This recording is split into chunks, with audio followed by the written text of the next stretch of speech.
قال الله تعالى ومن يتق الله يجعل له مخرجا ويرزقه من حيث لا يحتسب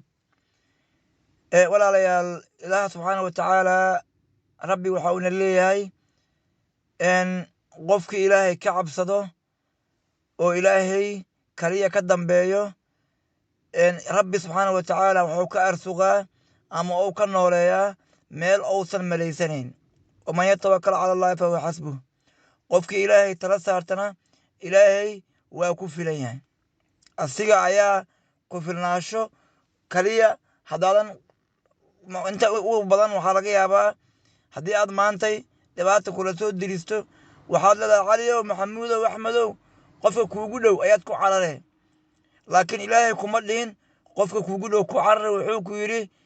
rabbi ku carar rabbi haddaad ku cararto ilaahay qof ayuu kuu soo adeejihaa inta badan waa aragteen adigoo guriga waxba ku ogeyn iska baxdo bannaanka iska maraysa amba shaqo iska aado guriga lacag ku oolin ayaa waxaa laga yaabaa in qof inta ku waco ku yidhaahdo lacagtaas ayaan ku hayaa wadda ka hor laygu kaa dhiibay intaan kuugu soo diraa ama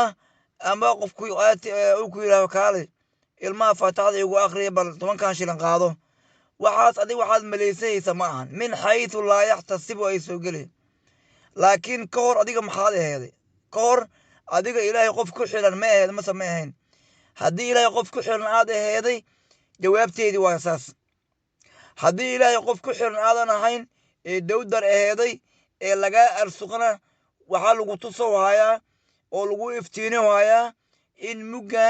mugga ku xigto aad ilaahay u soo noqoto oo waman yattaqi allaha yajcal lahu aa soo gasho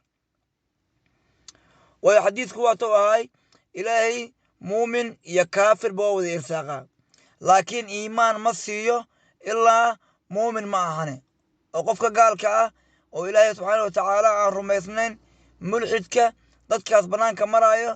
iyo qofka islaamka nolosha u siman yihiin saw cuna hadu cune baabuurkoo wataa laakiin maxaad isku khilaafsan tihiin waxaa isku khilaafsan tihiin simkaarka kugu jiro giibiga aad haysato